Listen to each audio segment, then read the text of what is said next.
at the time I was acting as a freelance photographer, but listed in the staff box for Record Mirror, which was one of the music papers.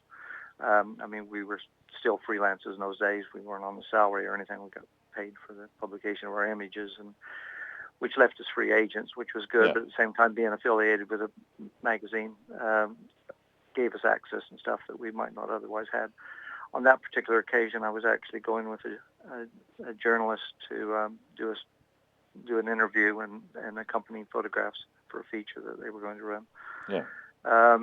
I have to say that I wasn't really looking forward to it.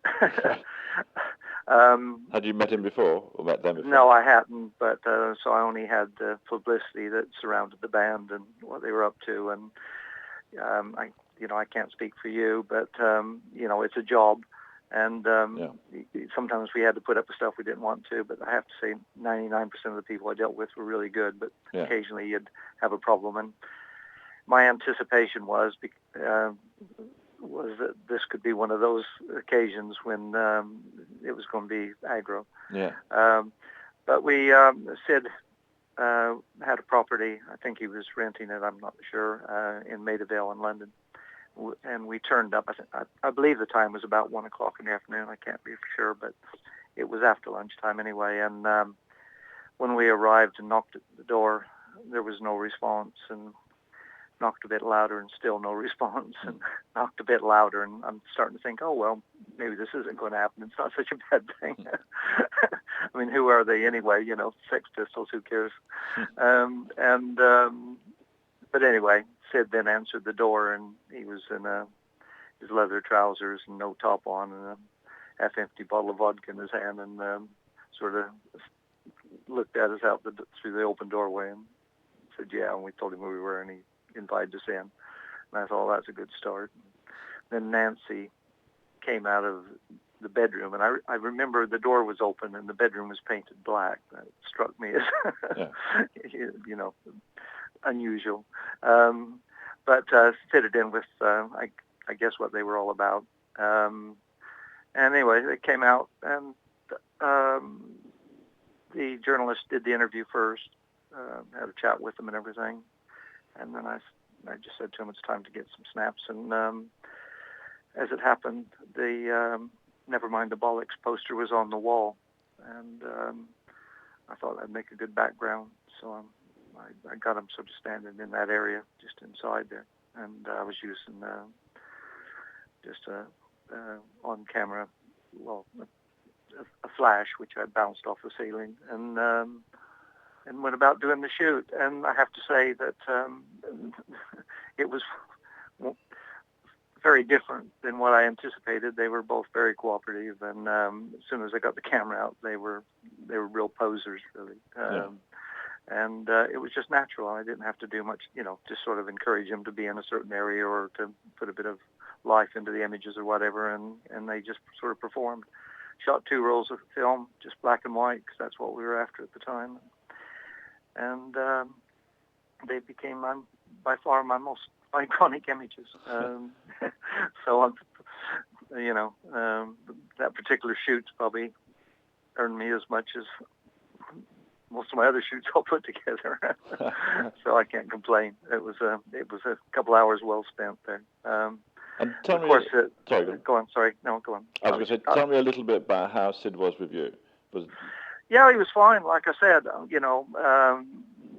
because, arriving blurry-eyed at the door, having got him out of bed, in the afternoon, you don't necessarily expect the best reception.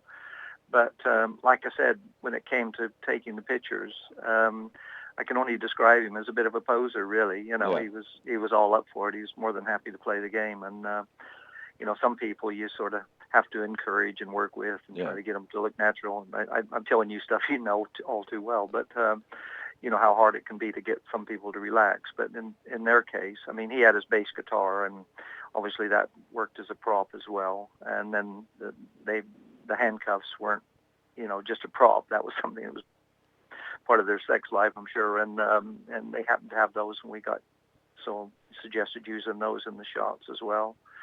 And, they just moved around. And like I said, I got 2 rolls of film, and normally I would probably anticipate out of, sort of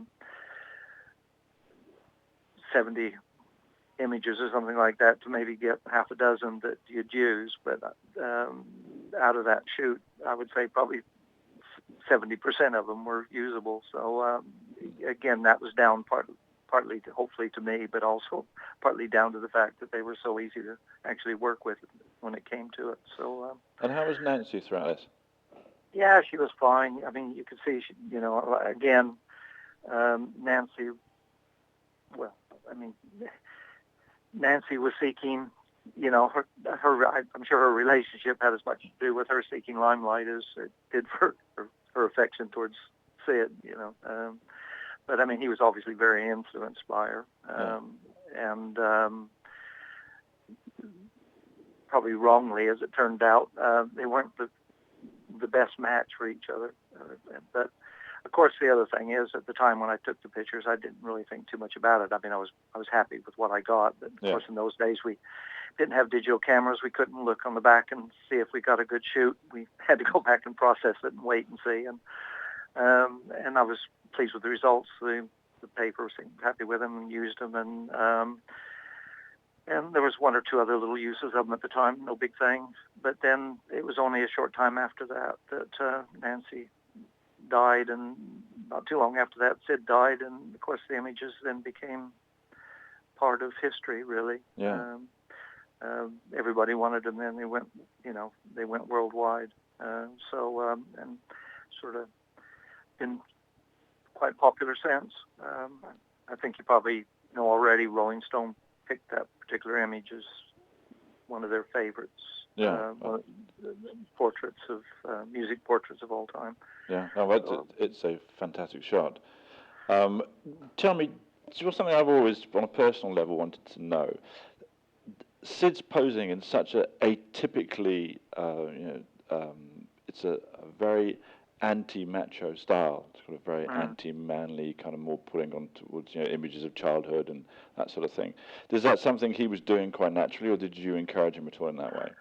No, like I said, I really didn't have to do much encouraging other than to sort of direct him away from things that might have. I mean, some of the pictures were a little bit wild in the sense that they sort of move around, and I was taking them, and you bring the sofa in, and things that you didn't really want as background and stuff, or the flash wasn't strong enough to cover the area that I was photographing. I mean, Sid was playing around on the guitar, and Nancy was in the background. I mean, you wouldn't have seen those pictures, but she was like maybe in the background or something like that, and there wasn't enough lighting there to, it wasn't like a studio shoot where you could set it all up and everything. It was very much a repertoire shoot, and you grabbed what you could at the time, and so often on these occasions you never know whether you're going to have 2 minutes with him or whether you're going to have half an hour or an hour with him, and you got to grab what you can. But like, again, a couple rolls of film in those days was a reasonable commitment for an interview. Now with digital, we shoot 10 times that and think nothing of it, But, and just tell me, was there any music playing? What would you hear if I was standing next to you at that moment? What would I have heard? No, we didn't have any music other than, like I said, Sid got his guitar out, but I mean, it wasn't hooked up to an amp or anything like that, and he was just posing with it. But and Nancy had used it as well for some pictures. She was posing. I think she really wanted to be part of the band, But it was, like I said, it went from being one that I anticipated as being going to be difficult to probably one of the easier shoots I did. In terms of they were just really quite natural in front of the camera. I mean, you commented about Sid and his looks and everything, but no, it didn't take a lot of encouraging. Like I said, I mean, I could see the, using the guitar, and I suggested that, and I could see using the handcuffs, I suggested that. But I mean, there was no resistance to doing any of it. It was like, oh yeah, whatever you want, sort of thing, So it was good.